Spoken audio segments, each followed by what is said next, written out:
Before we get started, I just wanted to let you know that I might have to jump off a little bit later. So Alex Shaw from my office also will be covering in the event I have to jump off. Thanks for the fair warning. Okay, I'd like to call the March 18th meeting of the Board of Architectural Review to order and welcome everyone. Inviting first back the Pays. Welcome back. And we are in receipt of your resolution of conditional approval from the Planning Board. And perhaps you can tell us what else, what might have changed aesthetically that we need to be aware of, where you are with lighting, I think was one of the outstanding issues perhaps, and take it from there. That's right, Charles. Kevin Brody, architect. Like to go through some of the changes that were made. I'm going to share my screen. Great.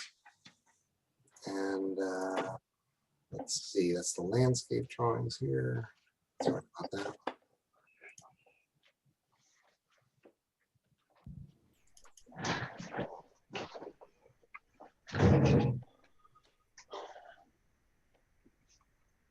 Okay. So the first page 400 is unchanged. That was the original option, number 1 on top, showing the window arrangement. Number 2 was option number 1, showing the oval window below it. That's unchanged from the last meeting. The next drawing, 400A, also both were submitted previously. 400B had the cast stone string course running across the top of the bay. And then on the bottom, option number 4B also has the lower, I dropped the bay there roughly a foot below the string course and had the string course continue across to the garage. Option, let's see, we have here option number 4C is unchanged. Option number 4D had a couple of other window options added, double ovals on top over. Yeah, Kevin, we don't see 4D and 4C. It jumped to 7 and 8. That's odd. Okay, what do you see right now? Is it 4C? A 5 and 6. Okay, this is weird. This keeps on happening with Zoom. Let me go stop share and then I'm going to start over again. Technology. Okay, 4B. Yes. Yep. Okay, 4C. Yes. No, 5 and 6. No, I see 4C. Maybe it takes a moment to update. Oh, do you? Yeah, I see 5 and 6. So, very odd. I don't know. 4D. 7 and I 8. see 4D. I see 7 and 8. 7 and 8. So do I. I would. Oh, okay. I'm sorry. It's page 4D on the lower right corner. Yeah, it's option. Oh, I'm Oh, okay, sorry 'cause we to all keep we see confused. faces Okay. on the lower So right. drawing 4D Yeah. shows options 7 and 8. So those are new options, right? With the double oval above, the single casements with transoms below. And then option number 8 on the bottom of the page shows the double ovals over a just 4 casements that are not aligned with the other casements on the facade. Mm-hmm. Mm-hmm. So 4A just seems like the winner to me.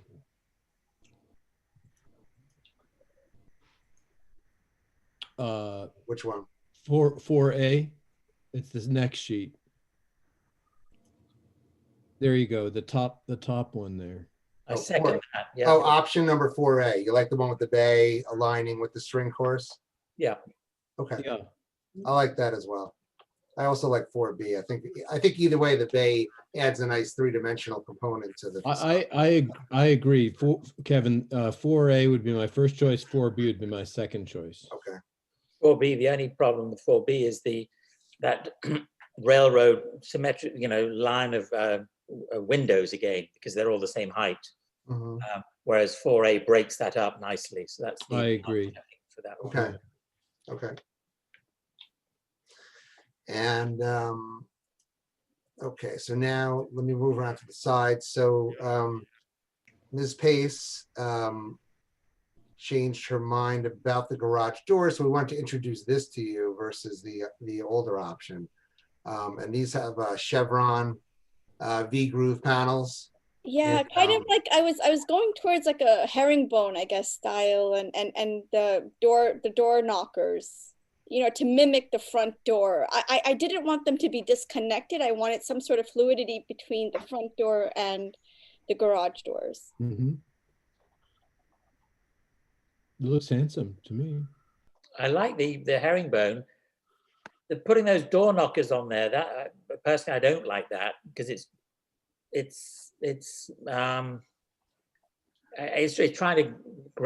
trying to make it something special, and it's just a garage door, as it were. So it's adding a decorative element to it that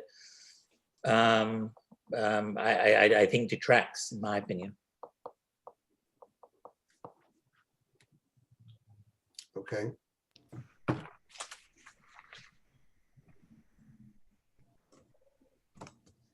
And then the air conditioning condenser, we did move one from this location here. So now we just have two condensers in a pit. And Nice. the Paces are still exploring a possible geothermal option, which would then eliminate all the outdoor condensers. And then the rear option is unchanged from the last time. And that's really it for the architectural drawings. I would like to go through some of the photos that were submitted. Okay,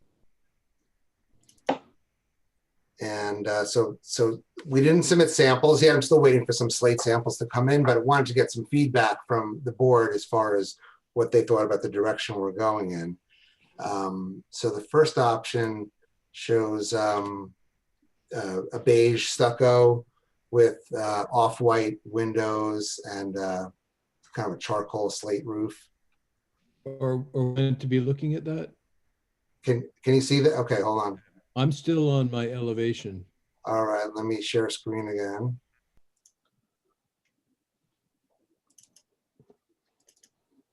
Can you see that?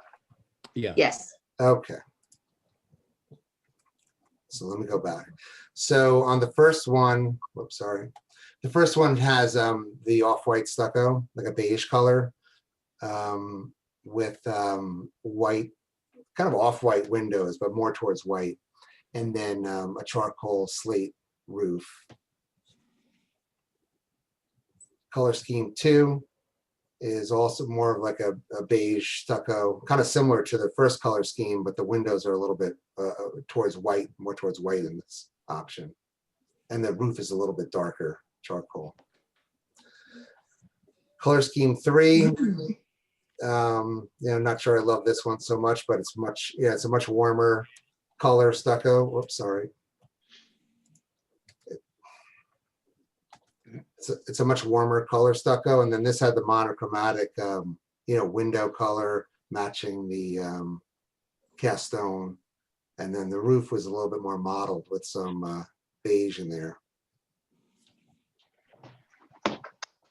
And then I think personally I like this one the best, even though this is a limestone option, but I would like to, have the stucco match the color of the limestone, more towards a white, linen white window, and then a gray to charcoal roof with a slight variation on the roof.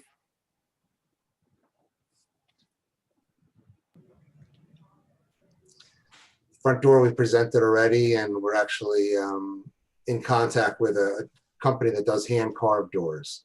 So we're trying to get this door copied exactly. Some of the finials, just as an example, in the dormers, lead coated copper.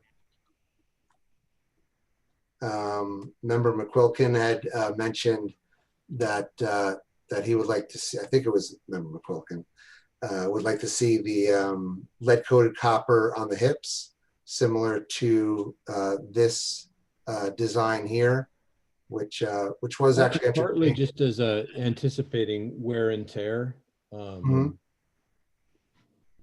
No, I think it was a good suggestion, and I had actually considered that from the start. So I like that option. And then we would do a beaded seam at the top, and then follow that across to the ridge. And just some other options, right? This is a Parisian apartment building with a similar lead-coated copper flashing at the mansard.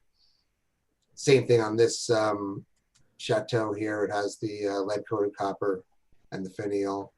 That's the Biltmore. That's copper, but similar design on all of these homes. Biltmore again. And then this is a lead-coated copper ridge. Whoops, with the beaded design. I think we'd probably go with a little bit smaller bead than that, but the similar concept. And then that would carry down the hips as well. And then all the valleys would have open valleys with lead-coated copper as well. Kevin, can you go back to the picture of the Biltmore? Mm-hmm. That one or the one? Yeah. You were just on it a minute ago. Is it that one? Just one before that. One before. I Where is it? think that was the only cop. That was. Oh, okay. Can you go one more?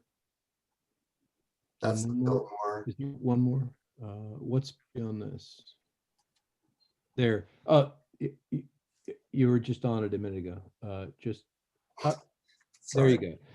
Okay. That may be darker than you and Mr. and Mrs. Pays would want, but I guess I would just float as a question, is there a way to get somewhere between the one that you liked most, the one that was limestone, and this, which is quite a bit meatier and more less, dentifrice looking. Do you know what I mean? Less sharp and Sure. especially in a heavily populated area, white as a color, or anything that even approaches it, shouts very loudly. And yeah, no, I hear what you're saying, and I don't think we were looking to go so light. Hold on one second. Let me do that again and go back to the house previous.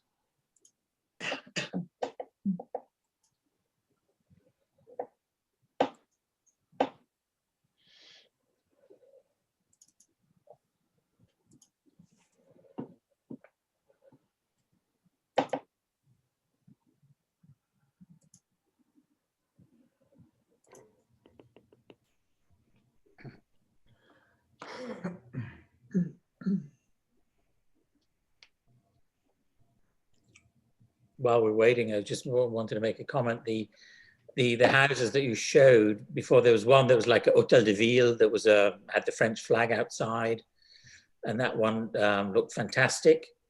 The other ones looked like, but they were American. How they weren't French houses. They were American houses done in the French style. And let's see that one there, the second one, yeah, that one there, that one had gravitas and authenticity of the colors and the style. The others came across as too much, a little bit too, as Rob says, dentifrice, or too decorative. Right, and we're not. This is just more for a color, just a color direction. That's all. Right. So yeah, I mean, and this is more of a French limestone color on this building. And yeah, that is definitely American, quote unquote, McMansion for sure. But again, just for the color. Same with this. I'm sure this is in Atlanta or somewhere. But I get your point about the color and maybe being a shade too light on this house. Kevin, how are you planning to make a decision? Are you planning to try a number of samples? That was the idea. So we'd like to, because stucco is so hard to yes, like to submit one sample up front, and then they're going to come with a bag of pigment in the field and start to mix the stucco. Could be right. an entirely different shade. So I think what we'd like to do is mock-ups when we get to that point and have a stucco contractor on site, have him mix up maybe 3 or 4 different batches and do a larger swath maybe on the side of the building. Yeah, so maybe instead of torturing you all to get to the ultimate perfect off-white, Right. we may be able to have real satisfaction later when on site where you say, here are the ones we chose in this order. What do you think? And subject any approval to being within that color family when the time is right. I just don't want to put you in a position of having to pick the perfect color now, given especially what you just said. Sure. And of course, photographs and, screens are going to vary too, as far as color goes. So, Right. And I think the same holds true with the slate, right? Because that's natural material that's going to come from a quarry. So we'd like to put together, I think, in the field, a palette of slate, cast stone, and stucco together. Mhm. And I assume you wouldn't be opposed to having us come by and just Of take a course, look at, the direction you'd like to go. right? I think that's the best way to move. But in general, Kevin, if I could just right now, well, since we're speaking about it, I think, the die is cast when you go for this kind of a French Renaissance sort of, chateau-esque style. I think you want to go darker. I don't think, which would not be the case for many other building styles. Got it. But with this, I think you would want to err on the side of darker and more consistent. Well, we certainly want to, make it a little bit more muted. So as you say, it doesn't, stand out so much. But now I noticed on a couple of the ones that you were showing us where they had sort of sampled between, they were going in this style, but then they'd suddenly decided to be more cautious in the tinting of their slate and using slate in a way that you might find on a very different kind of house. And it looked odd. It was one of those details that I think does make it look more, McMansion-y and less like an Sure. interesting Sure. tour de force of this kind. So more of a consistent charcoal, kind of like the Biltmore has. Well, right, because I think And there's another. this is a very clear historicist house that it puts all of its chips on the table on this style. Right. That's for sure. Yes. So I think you just want to follow through on that. Okay. And then, of course, the Biltmore has cast stone dividers between the windows, and we're not proposing to do that. And then they use black windows, which I don't think that's a good option either for their house. I don't know how you feel about the window color. Well, in general, again, I think that the more you can avoid the color white, the better. One thing, I see a lot around the main line and other in Westchester, when people are working in certainly with Norman houses, that are a little bit different from this, but people will often go with verdigris and gray blue and some colors like that, which might be really interesting and might be kind of gorgeous and make this feel true to itself, interesting, not average, but also not too bright, Well, I know Dev Pace was leaning towards the verdigris. I don't know. I thought we would go more in a maybe an off-white color, but we would certainly entertain that. And you see a ton of off-white, and there's a color called Mouse's Back in Farrow and Ball, which you see a ton of in Chestnut Hill on the main line with houses of this kind. Okay. And it basically goes kind of with, some of them are stone, some of them are stucco, but they're all this, and it kind of goes with it, but it sets them off a little bit. So it's not meant to look exactly like stone, but it sort of has a little dialogue.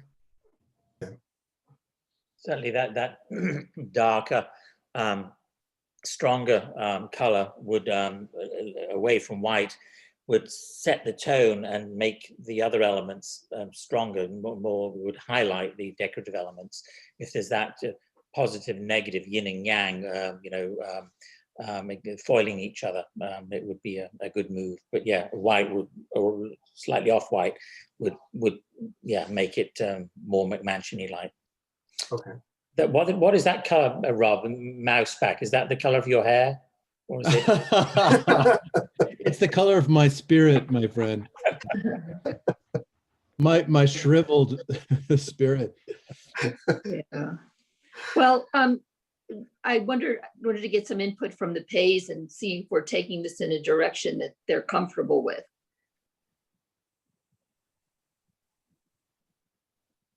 Definitely, yep. We appreciate all the suggestions. And the color scheme is fine. Yeah, that's fine. Okay. Thank you. All right, so what about what else did we have to discuss with you? Did you get further on lighting?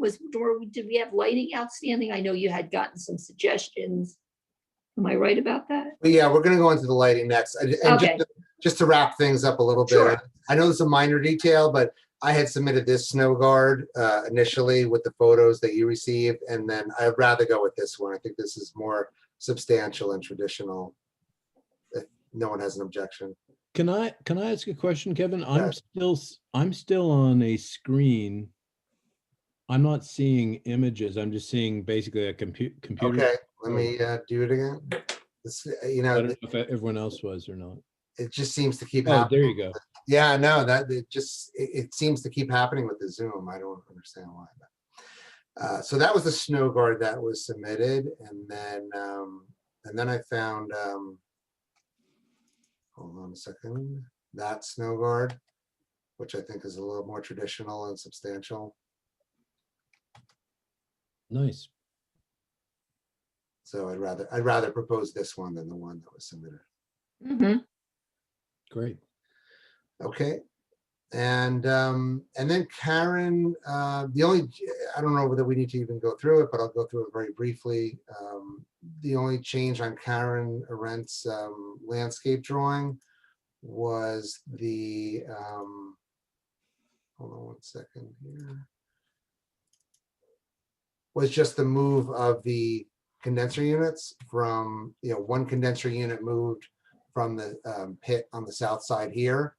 And then that moved over to the north side here. So we just added one to that side. And that was really the only change that she made. And then that's it for the architectural and the landscape drawings. As far as, let me stop my share. Hold on one sec.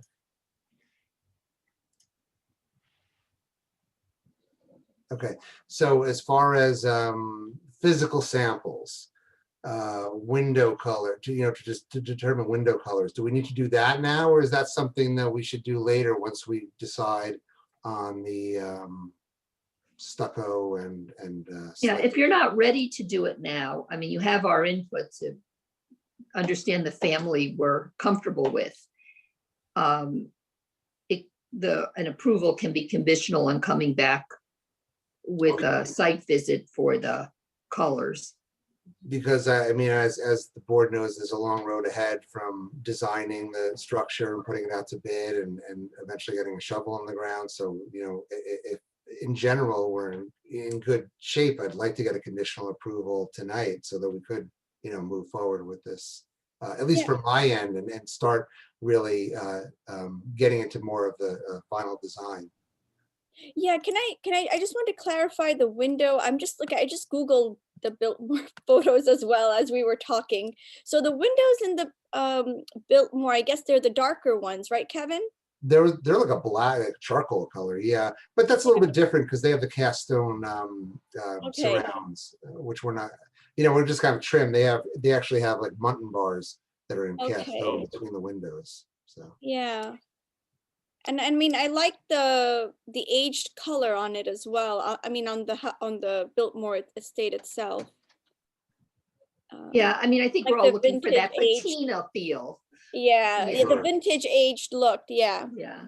but I mean, I don't know how we could replicate. I mean, over time, obviously, it could get dirty, but I don't know. I don't know. So I think maybe for now, I could put together a sample board with, a few different window colors and then some paint chips that would mimic at least the stucco color that at least we can put together and see the comparison. And it's slate colors as well.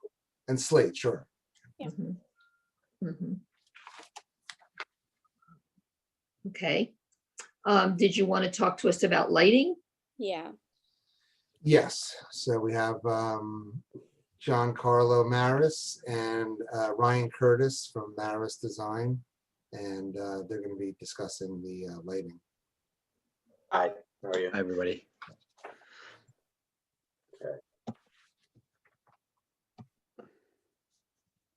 So based on last week, let me just get to full screen there. So we made minor adjustments according to the last meeting, and then also came back with some fixture redesigns based on the comments as well. So if I can go through the minor adjustments first.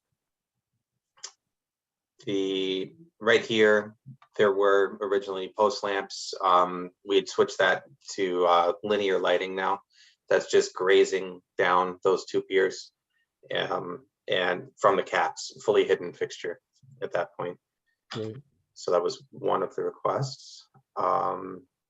Then one of the other requests, we had discussed the idea of using either fans or alternating fans on this backside, or having just a series of lights, and everybody likes the fans. So we just use that as the primary option now. And the other one is another minor one. Let me just move right to it. Was the idea of a single fixture on the porch off the master bedroom and framing out this section within the chimney, so that it was going to be slightly recessed within it, so to give it more of an architectural element.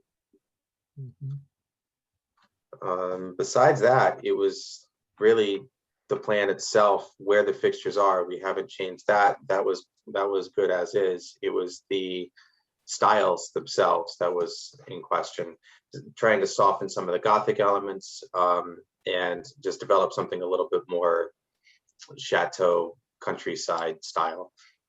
Still French, still Renaissance, but softer and less Gothic, basically.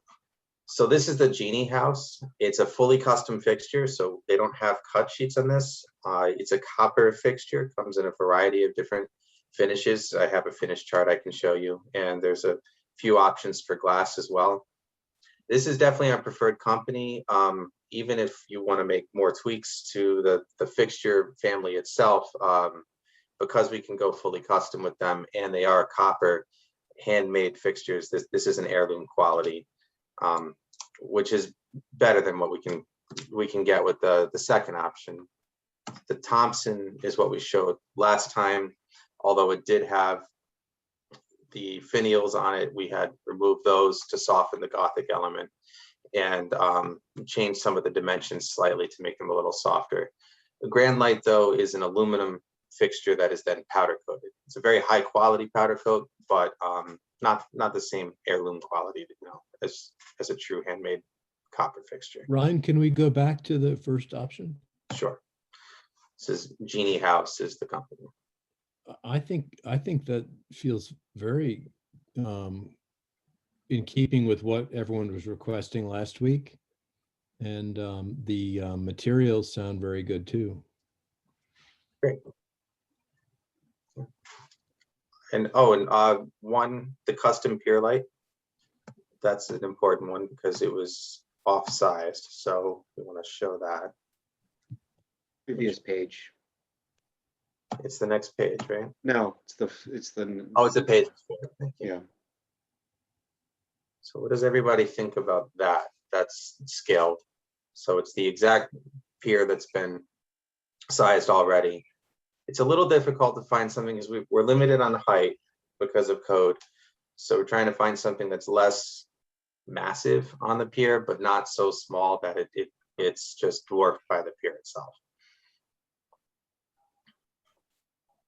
I think the proportions are much better than some of what we were looking at last week, aren't they? Yeah, it's looking good. Yeah, you've come to a very nice solution. The genie. In the event that it is not a problem according to the village board, we will have approved it for our purposes. Is So that- in essence, a conditional approval subject to the approval of the Yeah, I guess that's my question, and I think Christopher started to ask it before. Why can't we do that? Is it possible to do that, and I think conditioned on the Board of Trustees? Yes, By the way, this is all subject to DEC approval as well. So it yeah, goes, but all required approvals would of Right. course. I think you started kind of the bottom rung before you go to the top rung. And the top rung is the DEC. Yes, the DEC is going to want to look at, I'm assuming they're going to want to look at the amount of development that's going to be on the lake, as well as the Board of Trustees, how much intrusion is on the lake. Quite frankly, I'm not sure what the Board of Trustees would be doing differently than the DEC, quite frankly. But given that this has already come before the BZA, and as I understand it, correct me if I'm wrong, they have given an approval. Yeah, now the BZA, normally like in any planning function, when an applicant has to go through the planning board and a zoning board of appeals, many times it'll be up to the applicant where they want to run their risks, and basically start with the planning or go right to the zoning and see if they can get what they need through the zoning board. Different municipalities do it different ways. Is there any prohibition against it? I really don't think there'd be any prohibition of us reviewing the plans and making it all conditioned on the DEC approval and the Board of Trustees approval pursuant to the code for environmental. That would be my choice. I just am concerned that some of the trustees will feel differently. I mean, it's my inclination too. I really want to help out and get this through the process. But we could act expeditiously as soon as we were given that, because basically we've been given the whole proproposal right here. Well, I guess that's my We have point. the whole matter before us right now, and if we can communicate with other boards. You could always write a letter. If I may, The meeting is next Wednesday. The meeting is next can I Wednesday. just, please?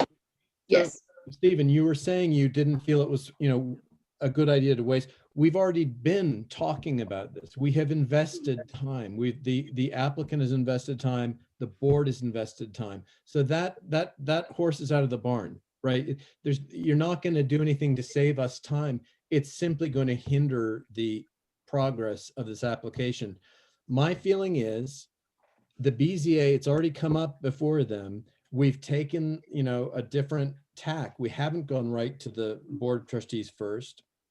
And therefore, why don't we just use our good offices to encourage this along as well as we can make out, so that the Board of Trustees has our opinion as a documented fact, which is, as I understand, we all agree that it is a good enhancement to the general application of the house in general. I second that. Well, look, this board could basically resolve among itself what they want to do with the applications before us now. You tell me we're partially through it. Does this board wish to complete that review conditioned on the approval of the DEC and the Board of Trustees? If that's the way the board wants to proceed, I think that we should make basically a straw poll. Essentially, that's the way we want to proceed. But I think it might be a good idea in this case to indicate to the Board of Trustees that we did hesitate with respect to whether we should go and fully examine this And this is what we are doing, and we're not doing that without any indication that we're trying to influence any other board. If I'm I hearing, think that's a lot what of sense you might be as a doing. matter of diplomacy. And I think that is underscored by the fact that it's already been to the BZA. So we're not taking some radical action as a board that isn't warranted based on the passage of the application. Why you would start with the Supreme Court and then go back to the Circuit Court in a case, I guess is my concern. And, you know, the supreme judgment within the village lies with trustees, not with the bar. And then on that, it lies with the DEC. So why would you start with the top court and then go back to a lower court? I just. You do that to save money, essentially. You would basically start where, why would you go through all of the, and usually it's a question for the applicant.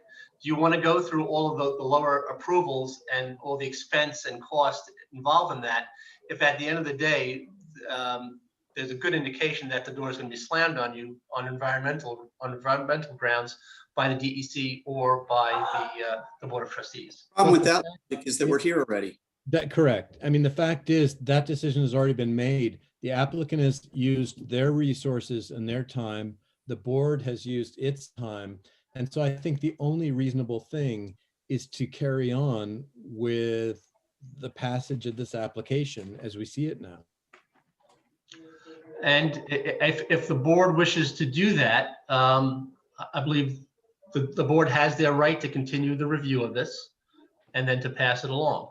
But my opinion is, which way should they start? Look, it's to a certain extent, it is ultimately going to be the decision of the village board, and as you said, the DEC as well. But the village board is what we're concerned with at this point. And I don't have any feedback from the village board. I don't know if the trustees would feel that we're encroaching on their territory by continuing this review or trying to influence whether they're going to agree or not.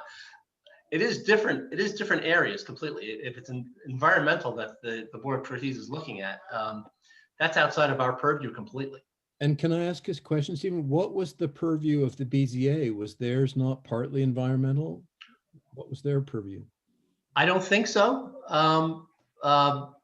Generally, the BZA gives relief from the zoning code. So they look at, it's not a use, I don't think it was a use variance, it was an area variance. They were probably, and I don't remember off the top of my head, I looked at the decision some time ago, but generally zoning boards of appeals give relief on specific applications under the strict provisions of the code that may work a hardship on a homeowner. So you ask for area variances, which are setbacks, distances from water sources, Right. impervious surfaces, things of that nature. Or if you're going to the zoning board of appeals on a use variance, that's a much higher standard. And that's not, I don't think what we're dealing with here, because we're talking about residential property and an area where a boathouse had previously been. So I'm Well, I assuming- mean, I guess we just, the applicant has chosen this path and it's an inductive one. And so each of the boards with its different purviews, its different criteria for approval or with the withholding of approval is making its decision. And we they're building blocks, right? And then we get up to the Board of Trustees. And, whether or not that was the right gamble for the applicant to make, that's their business. But we're already stepped in this far, so. Right, and many boards I represent will indicate that they're not comfortable reviewing it at a certain point, and they'll send it back to the planning board or to the zoning board. So I guess the question for this board is, what do you want to do? I mean, it's true. We can make if the application comes before us, we can review it. It may be for naught at the end, but technically we can do it. Let's do it. But when I hear other members of the board indicating that you might be slighting the Board of Trustees, I'd like to keep everyone on good terms here and let them know what we're doing is strictly aesthetics, and we're not looking to step on anyone's toes. And we're going forward at the request of the applicant. And subject to their, All So- required approvals, both by the village, the DEC, and any other regulatory requirements. Right. exactly. I mean, that's really the big things too. I mean, eventually, if you had all the other requirements, the bar would come to agreements with the applicant on something that was acceptable aesthetically. I mean, but look, I think I've said my piece, and I think we all know where we all stand. So Yeah, it's the board's Yeah. determination what they want to do with this. yeah. You know, I'm of two minds because, well, it looks like my phone. I'm of two minds because I think it's only Wednesday night. We have given as much of a feedback as we can, which is favorable. And you're still gonna have to get the approval. So I'm not sure what you gain by having us do that. In getting a preconditional approval here. Yes, you will have to come back for the final approval. We were gonna show us some additional renderings anyway. I appreciate it's a bit of an inconvenience, however, and if the others really want to go through with this, I think we have to be very clear aesthetically that this is just an aesthetic approval and subject to continued review. That sounds reasonable. Well, I I- think I was giving both sides, so. No, I know. guess- I mean, I think it's the board's determination. Okay, well, I would take my cues from the applicant, I guess, because I have been an applicant before this board and other boards, and I know how grueling it can be. And so, you know, if the Rivkins feel on balance that they would be more satisfied by our making a determination now, admittedly subject to all those other provisions, then my choice or my vote would be to go forward tonight. If they are perfectly comfortable waiting until these other additional materials can be given and then doing it all at once, I'm comfortable with that too. Look, I appreciate everybody's time here and I appreciate the effort being put forth by, you know, everybody who's a volunteer here. I guess I'm not a particularly patient guy under the best of circumstances, but, you know, in this case, we've gotten feedback that's overwhelmingly positive from the very beginning from the board, and we've taken everything that's been said to heart. And we want to do something that's beautiful for our family and beautiful for everybody in the park. We really look at the property and the house as having, you know, two front elevations. We've been in Tuxedo for 20 years and we plan to be here forever. We're not going to do something that is going to be offensive to our neighbors, you know, or to people who visit the park. And we'd like to just get our approvals and move on. We know we have to go to the Board of Trustees and get approvals for the boathouse. There was a boathouse here 100 years ago. By right, we can rebuild a boathouse. Obviously, it's subject to trustee approval and it's subject to DEC approval as well. This board is here, at least my understanding is that it's an architectural review. If there's something offensive architecturally, I get it. We got to go back to the drawing board. But if the application as presented is architecturally acceptable to the people on the board, I would ask that you grant us approval so that we can move on with the process. Well, then in that case, I would urge the rest of the board members to. so do you want to make a motion? I'll make a motion to approve the, this is just the boathouse, or are we lumping it together with the house? With the house. So I would make a motion that we approve the plans for the house and boathouse for the Rivkin property as presented and discussed, subject to, you know, a DEC approval and before that, Board of Trustees approval for use. Is there a second? Can we cite the plans though? That exactly what we're. Yeah, is that yeah. clear by the record already? No, it's okay. I don't have all of the plans.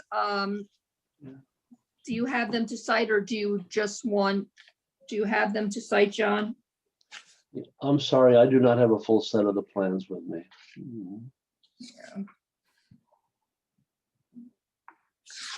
We get the last revised, make a reference to the last revised. Tyler, hey Tyler, do we have a date on those plans that we could reference the plans on the date?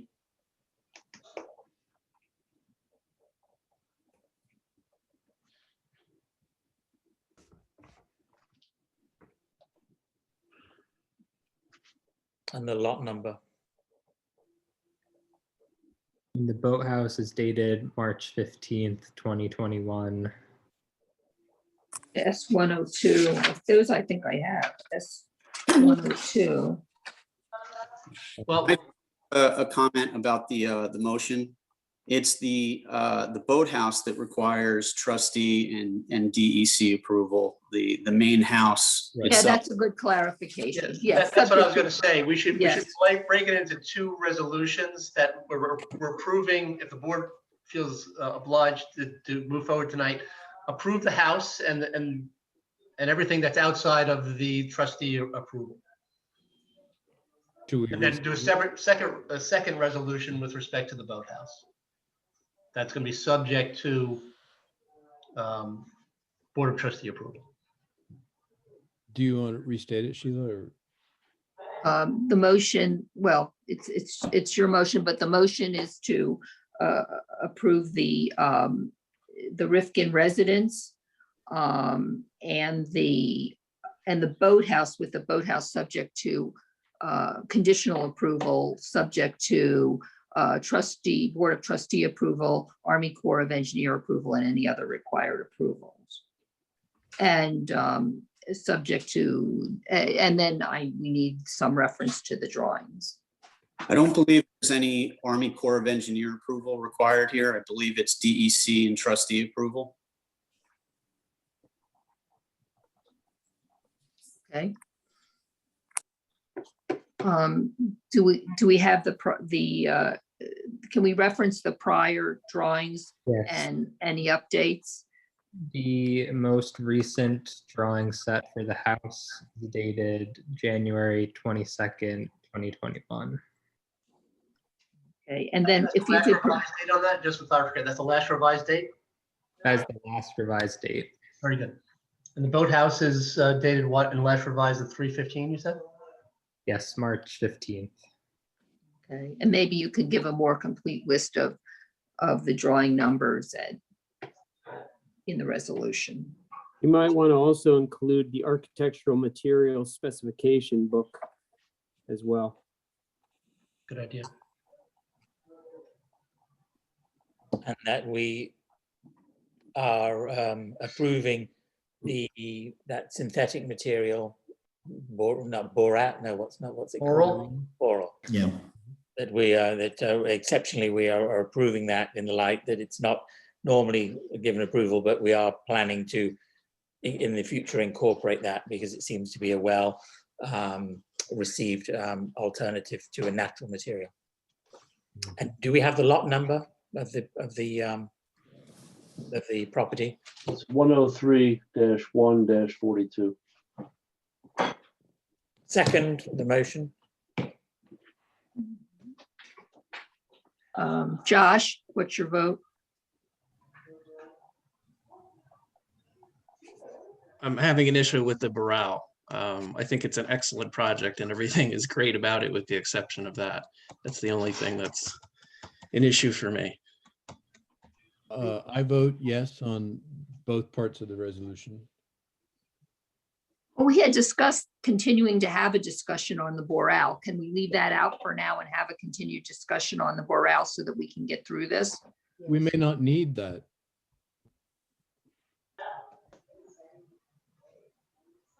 I'm sorry? Christopher Boshier has joined. What was your I agree opinion? with Josh, I think it's a great material and all that, but I think it's a slippery slope for us before, we've had other people come before the board with different materials that are not natural, and we've rejected them. And so. do find Yeah, out- I don't think, So I'm I sorry. think if we set that aside, that piece aside and go through the proper channels to make it acceptable, then I'm totally on board. Can I ask what those channels would be and what the process would be, Christopher and Sheila? We went, that is the BZA, correct?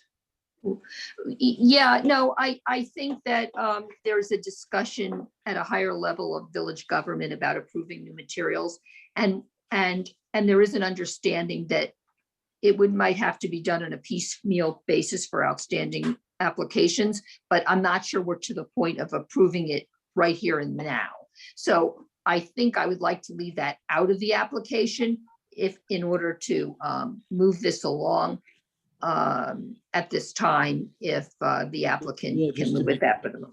So just to be clear then, this would be a contingency like what, paint colors or materials or Yeah, that it's approved and when yeah, would that it it's be- ultimately approved. Yes, it would be a contingency. and when would that contingency be addressed and how? Well, we're working on it. I don't have an answer to that yet. So basically what you're saying, Sheila, is that although we're empowered to approve this application, including Boral, which the professionals here feel is key to the design, Well- wear and tear. Can I finish? That Yes. although we're empowered to do that, you're saying that we should wait for the Board of Trustees to lay down the law very specifically on all of the new materials that we're going to open up into use. No, I'm saying that they have requested some input in changes to what has been our tradition on approving materials such as Boral, but with an interest in having, with the positive take on wanting to approve more materials. So I don't see this as a hurdle. I see this as a process. But I'm still unclear as to where this leaves this application in terms of the use of Boral. Well, let me ask Stephen Honan. Do you think that it's clear that we would, I'm not even 100% positive that everyone would agree that we have the authority to change these particular guidelines, or if they are a change because they're non-natural materials. Right. So It's definitely a departure from this board's prior holdings that we use only natural materials. It was my understanding that there was going to be a dialogue in the village at some point in order to expand those materials that are going to be acceptable. that's right. That's right. I don't That's think right. that discussion has taken place with a Board of Trustees meeting or joint meeting with this board. I don't think it would imperil this project or slow this project down at all if the application was approved, except for the Boral materials, because those are finished materials, my understanding. It's not something that's going to be applied to the structure until the end anyway, when they're trimming out the structure. So that might give us some more time to either get input from the Board of Trustees and other persons in the village that might have an opinion on it. I defer to council on this. And I think that. Sheila, I was not finished. I was saying something. I was I'm asking. sorry. Yeah, I was asking Jeff, the architect here, whether Stephen's supposition that the Boral was merely a dressing is accurate or not. Because Boral is often used structurally. I say that because from the earlier discussions here, I had asked the architect whether it was going to be milled. And he said, no, we just use it on the flat surfaces on the exterior, which I understood to be trim. And I didn't think it was approved for structural in the state of New York.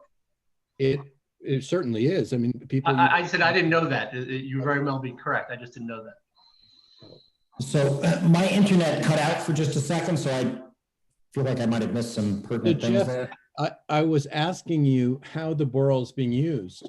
It's not merely dressing, it is structural as well, or not? No, it's not really structural. It really is just used for the trim. Okay, well then Jeff's supposition was accurate. Yeah, so it was just for the trim. So think of it as the trim around the windows or around the eaves or fascias. So So then that's a decision that you can make later. We can approve all this and you can revisit the use of Boral much later with minimal fuss. Is that With accurate? minimal fuss, like it will not change the appearance of the house. Okay. It will change the appearance of the house in 5 years, because in 5 years, the natural wood would have rotted off. But the Boral will be, I'm being a little silly, but the truth is it's going to be a permanent thing, but no, it does not change the appearance. Thank you. Okay. So thanks for clarifying that, Rob. So given that, I would suggest we remove that discussion from the resolution and continue with the revote. So we have a second. Josh? I'm fine with that. I think Chris Brochures rejoined the meeting. Chris, I don't know, are you comfortable with voting, having come in late? Okay, okay, and I will agree as well. So I think there we are, but I will need to, John, clean up the resolution to reflect the detail required of the drawings. Okay. And make clear that the resolution is purely for the aesthetics with regard to the boathouse. Okay. Thank you.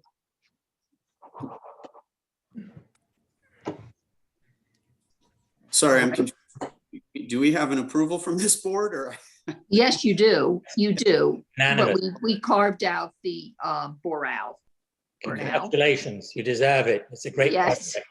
Thank you Yes. for your patience. Yeah. You're there. Thank you, one and all. Maybe we'll actually build this thing. Please, please, Okay. Thank you very much. don't get cold feet. It's too beautiful. Take care. Okay. Thanks, All guys. right. Appreciate it. Thanks, Uh-huh. John. The mailman application with Mr. Faircloth et al. Good evening, everyone. Good evening. I believe everybody's familiar with this application from the old Scanina property. This project has been long overdue.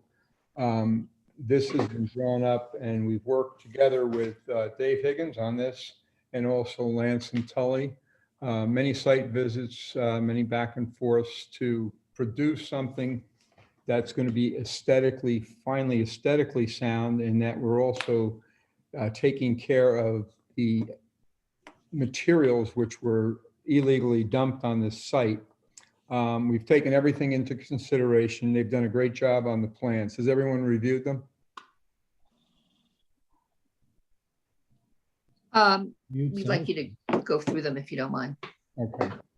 So we're talking about the property, which is basically, it's part of the whole property. It's to the southern portion of the main driveway. It's outlined by an existing stone wall to the south that travels basically west-east. There was materials that were pushed off there that have encroached on the neighbor's property. There was never any formal grading done except to remove the material and get rid of it. So what's been proposed here is, like I said, we've worked with Lance and Tully and Dave Higgins on this. So we've come to an agreement that the rock wall, which is on the southern portion of this, from Tower Hill all the way back to the property line on the east corner, will be rebuilt. Okay, to the specs shown on the plans. It will be a 4-foot high wall. It will have drainage behind it. It will have a filter fabric behind it. It will have a 4-inch under drain on it. If you had the plans in front of you, does anyone have the plans? I'm sorry to interrupt, Bill. I thought it might be helpful. This is Dave Higgins from Lankin. Hey, hi, Dave. How are you? I guess you didn't see me on the grid here. But, I apologize. That's okay. That's quite all right. I was complimenting you. Thank you. If the board would like, if I can share my screen, I could probably pull up the map. That might help That would be great. describe. All right, so let me see if I can share the screen here. All right. So this is the site plan. Hopefully you can see that.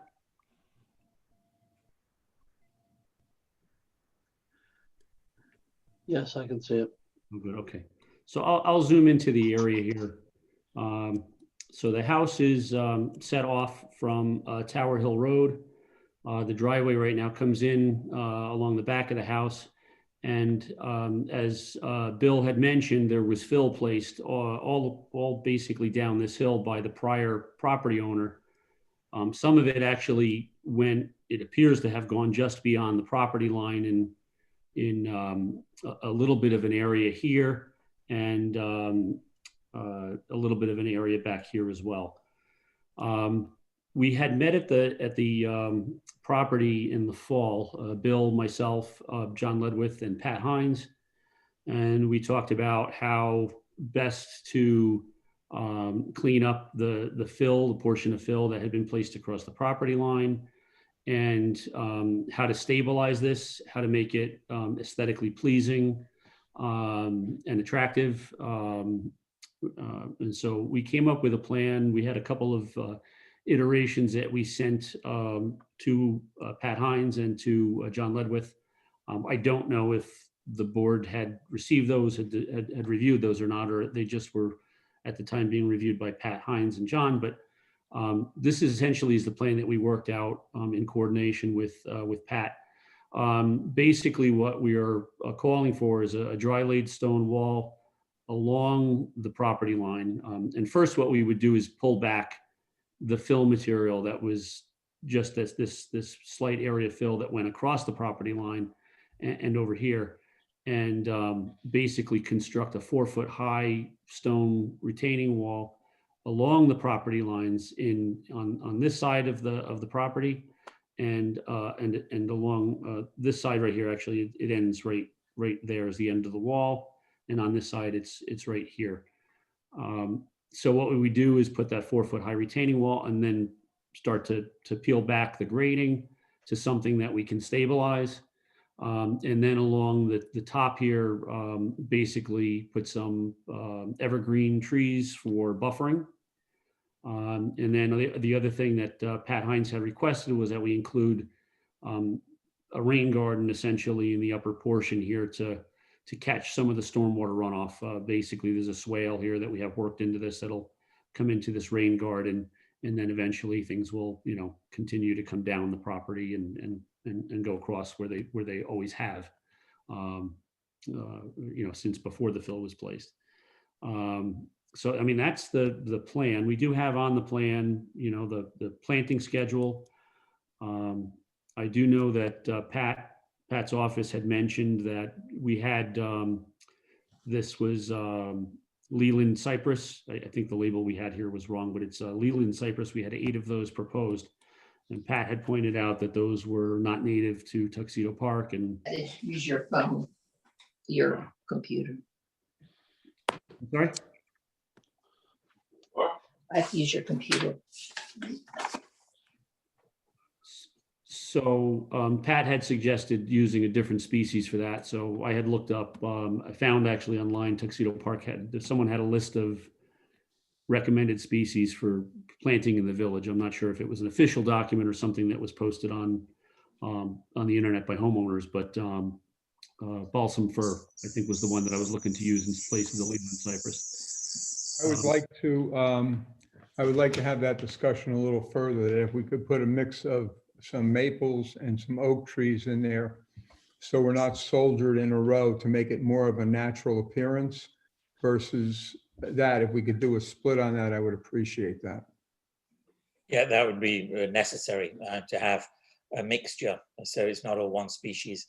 And certainly oak trees, they're the best native tree, and the maples are very good as well. So for wildlife purposes, that would be the white pine as well, which you'd originally mentioned. That's another great one.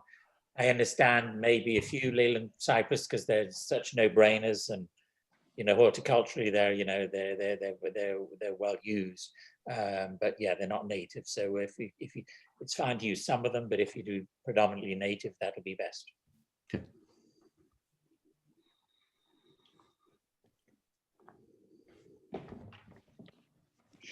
Are we still on? Yes. So, oh, Bill, you said that this wall was outlined already?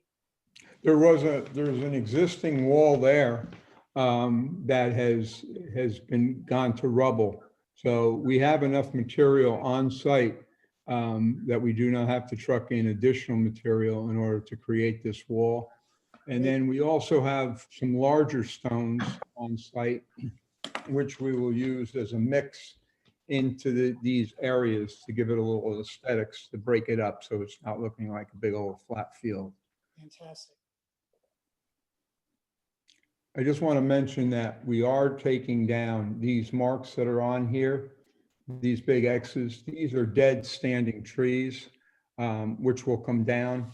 And then we also have in the area where it's shaded in, where the hillside is, we have Arilla spinosa, which is known as devil's walking stick, which is a highly invasive species, which will also come out of there, along with poison sumac in that area. That will not be in existence any longer. Both are invasive species to the park, as you know, so we're going to deroot them and get rid of them in a correct way. The grade, if you, can you go over to the, grade drawing, far right-hand corner of your? the profile, you mean? Yes, sir. The cross section, right? I'm not sure what these red lines are. Someone, I think, scratched this somehow on the screen. Anyway, if we're looking at this, the existing grade, okay, there was a massive slope, very drastic slope there. So that's in the dotted portion of the line. That berm will be coming out of there, that big hump that's there. And then we'll gently bring that grade back to what they proposed on all our grade elevations on this drawing. So that will make that tremendously more subtle to that side area there. And then we're basically doing a reverse grade to come up to the existing driveway wall there. So everything is not sloped continually down to that area there. We're going to go by exactly what we have here as far as all the details, the drainage, the gathering pond, all your grades, your drainage systems behind the walls, the matting, the topsoil, the planting schedule. So we are going exactly by this plan, including the silt fence for protection from the neighbors. And they spent a lot of time on this survey work and the grading to get this where it is. And I'm positive that at the end of this, it'll be look like a very aesthetic area. Plus Monica, who is very much so into horticulture, has plans for this area for additional plantings also. John, have the neighbors, go on. John, have the neighbors been noticed? Yes, they have. Have we received any response? No, I've not received any comments. Okay. Dave and Bill, this is Andy Warren from McGooey Hauser and Etzel. Hi, Andy. So how are you? Good. So you saw our comments, I assume, or my comments. Yeah, my main thing with the trees was, that they were all grouped together. So if you can take care of those, that they're not just all kind of two species. And then we all stagger approach, Andy. That would be appreciated. Stagger approach, and then what we will do to get the break is we'll introduce the maples and the oaks into that, which we can get locally, and they're basically locally grown, so that we're not looking at a fence line. We want to look at something that looks like it's natural. Right, and we my other comment that I had on there was that any work on the adjacent properties should be all disturbances should be removed after the completion of the wall. We will. The staging of this would be that we're going to do all the tree work and the invasive species first, so we have a clean site. Then we're going to clear the workable roadway from the neighbor's property. And when I say a roadway, we're going to need 10 feet wide is what we're going to need for the track machine.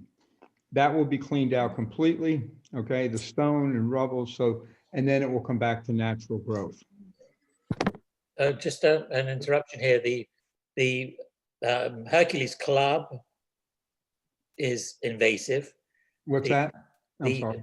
the Hercules Club is invasive, that you correctly identified.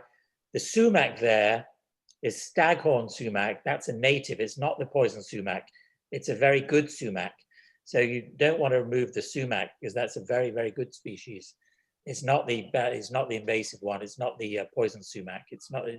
There isn't any poison sumac in the park. It needs a very wet area. So to keep the sumac, that's a good. Okay, that's fine. It's not a problem. I'd actually like to, hi, this is Monica.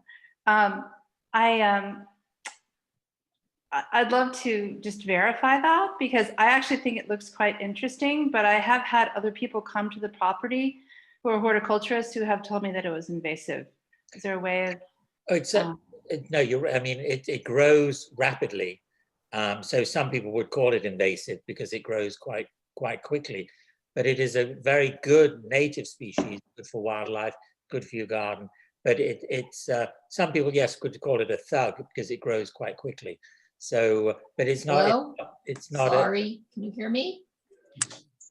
Yeah, it's not a detrimental invasive species. It's just like it grows quickly. But it's a function-wise for your garden. It's a good thing, especially for because it grows well and fast on a slope like this. It'd be I would be very reluctant to remove it when you're dealing with a slope when you've already got it established with the roots. Hello? Yeah, the only problem that I have is that where it's growing on that slope, the plans are calling for removal of that slope. So I can try a transplant on it, but I'm afraid that I'm not going to be able to keep it. I can't work around it.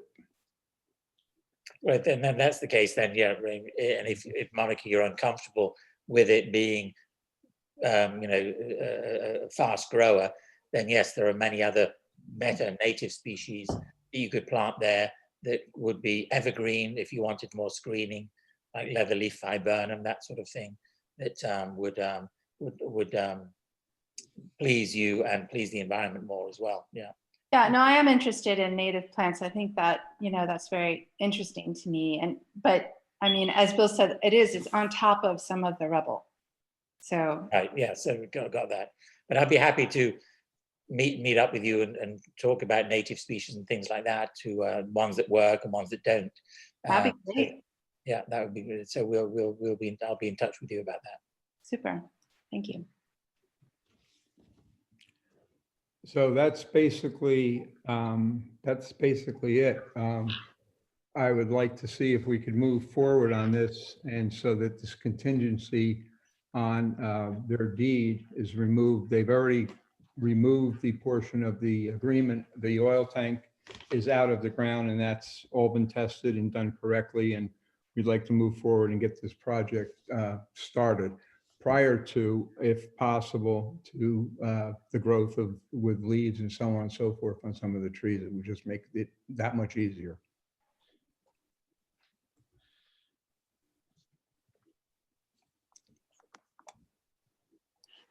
I guess we're still missing Sheila. Yeah, she said she was calling back in. She had connection problems. I had the same connection problem. I got knocked off a few minutes ago. John, can I ask just a question with respect to, is there any zoning issue building a structure like a 4-foot wall on the property line? Walls and fences are exempt from the setback. And there was an existing wall there, as was mentioned before. When the soil was placed near the edge of that property, it actually pushed the wall over. So it's a replacement project. What was there then? yes, given the mailman's attention to details and willingness to resolve this issue, I think it's a replacement of a dry laid stone wall. Okay. And just for clarification, this project is to mitigate some water damage, or is it, what is the reasoning behind the project? The project continued several years ago without the proper approvals. And the new owners have agreed to resolve the issue, stabilize the soil, remove the impact to the two neighbors that are nearby, and to plant it properly so we don't have any erosion going forward. John, I'm on that. You hadn't gotten any response from neighbors, right? No, I have not received any responses from the neighbors. Okay. I guess my only comment really is that, you know, the BAR cannot give permission for the contractor to go on the neighbor's property, so they would have to get that permission from the neighbors. That's all. And John, that would be me personally reaching out to them, explaining the project and getting their permission in writing. Yeah, we'd Correct. like something in writing in the office. We can't give you permission or the mailman permission to work on someone else's property. Okay. Just so that you know, John, there is a note that we have on the plan that does indicate, you know, that it's required that the owner get permission from the adjacent property owners that they're proposing to do the work on prior to the start of construction. Okay, thank you. Yep. So John, does this require a resolution, or do we do a resolution when we get approval from the other neighbors? Or is this just for our review without resolution? Or Stephen Honan?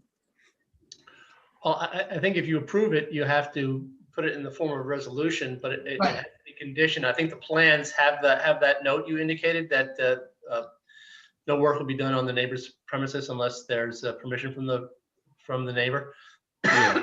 Otherwise, it's a trespass. So you do have to. I'll show you where that is. And look at it, if they don't get that approval, they're going to have to work completely on the mailman's property. Yeah, So right here. I don't know that it's you're not approving for them to go on someone else's property. So I think it has to be in a resolution. I agree. I think it's in the neighbor's best interest to facilitate this, but once again, it is up to the neighbors. Sorry, I was off. Do any other board members have any comments on this project? Or does more work need to be done? It looks good to me. I just saw all the species in the rain garden. That made me very happy. Yeah. Perfect time for me if I had to get lost to have you there. Thank you. Yeah, hi, this is Josh Mailman, and thank you for all of your time. I now understand how much work it takes to work on properties in the town, but I appreciate everyone's diligence. I guess the only question I have is, and I hope this is not the case, that what if the neighbor said that they didn't want us to go on their property, given the fact that there's some amount of fill on their property? Don't we actually have to go on their property to remove it? And I'm only saying that because when we purchase the property, it's the requirement of the town or the village for us to remove the fill from our property, but we kind of need their permission to do that. You know, if the neighbors are not going to allow you on their property, and they supply that to you and I in writing, our hands are tied and they're left with what's there. Okay, well, that's what I'm saying. I'm assuming, hopefully they will, but I just realized that, you know, nobody can require them for whatever reason to do that. So, but hopefully it'll all work out, and thank you. It's in interest.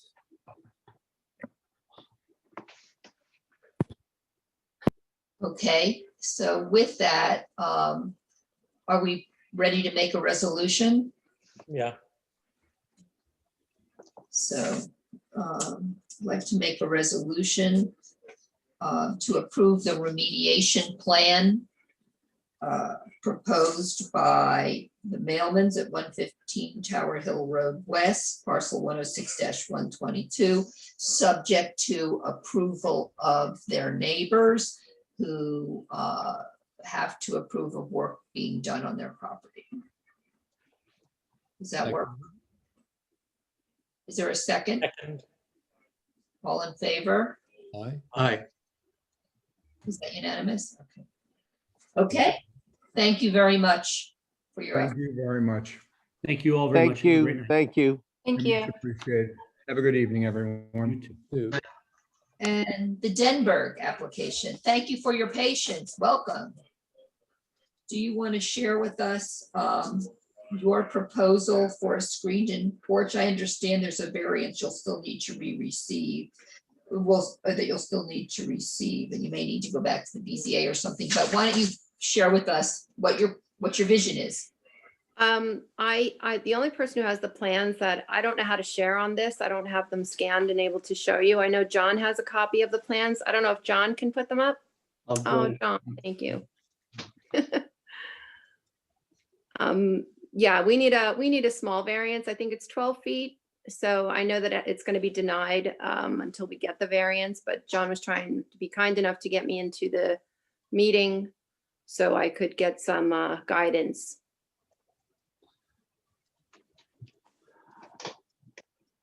Laura, if you just want to explain the project, the property boundaries are a little faint, but I'll try to highlight them here. Can you see the plan? So far, we just see the email, John. Oh, I opened up the attachment, but I don't. Excuse me. Bless you. Sorry. Yeah, and I didn't invite my architect in again because we knew that there was not going to be an approval. So while John's looking for that, on the north side of, oh, there it is. How's that? There we go. That's good. If you want to explain, this is the existing outline of the house and garage. And the Right. main driveway is here. Mm-hmm. There's an existing pool on the left-hand side of the house as you approach. Right. With an existing patio that they would like to add a screened-in porch to. So it's basically just going to be a very simple summer screened-in porch. Those are the two ideas that we have. We have not very smart dogs, so I don't want the screens to go to the ground or even like a foot above the ground. I'd like to have some kind of millwork or woodwork on the lower portion of the screen, so we have some kind of protection from the elements, the rain and the snow in the wintertime, so it doesn't splash into the porch. And so I prefer the one on the right. Just to familiarize the bar, this is the Denberg's garage. This is the house. This is the screened-in porch, and then the pool is to the left of this. Correct. So this would be on the north side of the house, and there's several layers of trees before the road. There's an apple tree. There's a large weeping copper beech in front of that. I don't think it would be very visible from the road. And like I said, it faces north, and they're keeping the roof tied in the roof as a gable roof to keep in with the far right side of the house, which is off the garage, which is the old potting shed. And then the dormer off of the house on the south side of the house. Do we have photographs of the house? These plans are so cryptic. I mean, it's kind of impossible to. I can certainly get you photographs, and I can have the architect drop in the porch with the plans. Again, I just wanted to start to understand, for you guys to understand the process, because I know we need to go to the BZA before we actually can start approvals, but I just wanted you to see what we're starting, I guess, is what the purpose of this was this evening. Yeah, well, basically, I see the challenge is that I'm not sure of the style of the house. When was the house built? 1890. Okay, it's because I'm not quite sure. I guess we're neighbors. We're probably I'm just down the road from you, so I drive past your house, but I'm not sure of the style. So we want to make sure that this is a complement to your house, and instead of just something stuck on. So that would be great to get a drop in of the the porch with the house to make sure that it complements and it works well together, as opposed to something that's by itself is beautiful but doesn't work with a house and vice versa. Right, right. That would be So- great. Appreciate that. Yeah, no, I could definitely get more detail for you. I just wanted to begin the process. It's a clapboard house, and it has architectural shingle roof, and we would just carry that over and either do a stone foundation. There's a stone patio that exists that we'd build off of. So yeah, I guess I can get you a better. It's actually on there. You just can't see it. It's very, very light for some reason. You can see the windows and the doors and the details, but it's not coming through on this email. So I'll get you better plans. Because your house is above Mr. Nasser's house. Is that right? The Persian gentleman on Brook Farm Road. It has the sort of gabled light blue modern house. No, sorry. This house is on top of Turtle Mountain Road. Oh, okay, okay. And I was, Yeah, I was confusing the old with- Soldati house. We've been here about 20 years, and it used to be yellow, and then we did a lot of renovations in 2002 and 2003, and so yeah, we've done some major renovations, and always in keeping with the integrity of the park. So this is not our first rodeo. I was confusing you with another house. I'm sorry. Well, we appreciate you coming forward, even with the beginnings of your plan. And I appreciate that you don't have a huge grandiose idea of a huge screen porch you're looking for. You're just looking for something that it looks like will work for you in keeping with your pool in your summer. Exactly. This is not to be heated. This is really just for shade protection and bug protection. And it just, we still want to make it beautiful, but it's not going to be livable space. So this is a very, very simple screened in porch. Sounds lovely. It would be so useful just to get more detailed drawings and or also additional photographs, just so we can. Absolutely. I can get those for you. No problem. I Yeah. just wanted to get in here and just get the process started. What is the next step as far as the BZA goes? John, do we need to, I will issue a letter to you by early next week, recommending that you go to the BZA for a variance, I believe, for the front yard setback. You'll have to submit a BZA application with a copy of these plans, and there are some other requirements. You would submit that by the very beginning of April for the next meeting. now, is that a meeting like this, or is that a meeting where they just do a site visit? It's a meeting like this. It's all electronic. They'll review the plans. They'll ask you, the need for the variance and why you need it. And they'll go through their requirements. Okay. And then the next, so should I have this prepared for the next architectural review board, these more detailed drawings, or should I wait for the approval? I think I'd wait for the BZA approval, and then as provided the BZA grants you the variance, then I would definitely have more detailed drawings as far as the design, colors, textures. Okay, and how long does that normally process take once you go to the BZA meeting? The BZA meeting, you need to submit the paperwork in 30 days in advance of the meeting. So you'd have to submit paperwork to me by the end of this month or by the beginning of April for the BZA meeting in the beginning of May. And the BZA meeting is the first week of May. And then depending upon their approval, you would come back to the BAR with more detailed architectural plans. Okay, would anyone be opposed if I jump into a meeting prior to that? No, Okay, we're happy to give you guidance if we have more material to share. okay, great.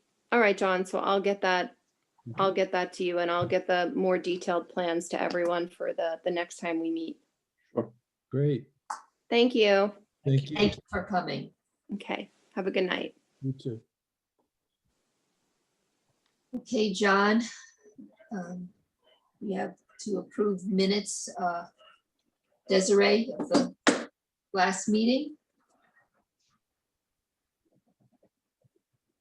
Desiree on? Oh, you're on mute, Desiree. Sorry, can you hear me? Yes. What was the date? Okay, so hold on, let me just open that up. Didn't realize I was on mute. I had to change locations because my battery started to. So did mine. Started the whole.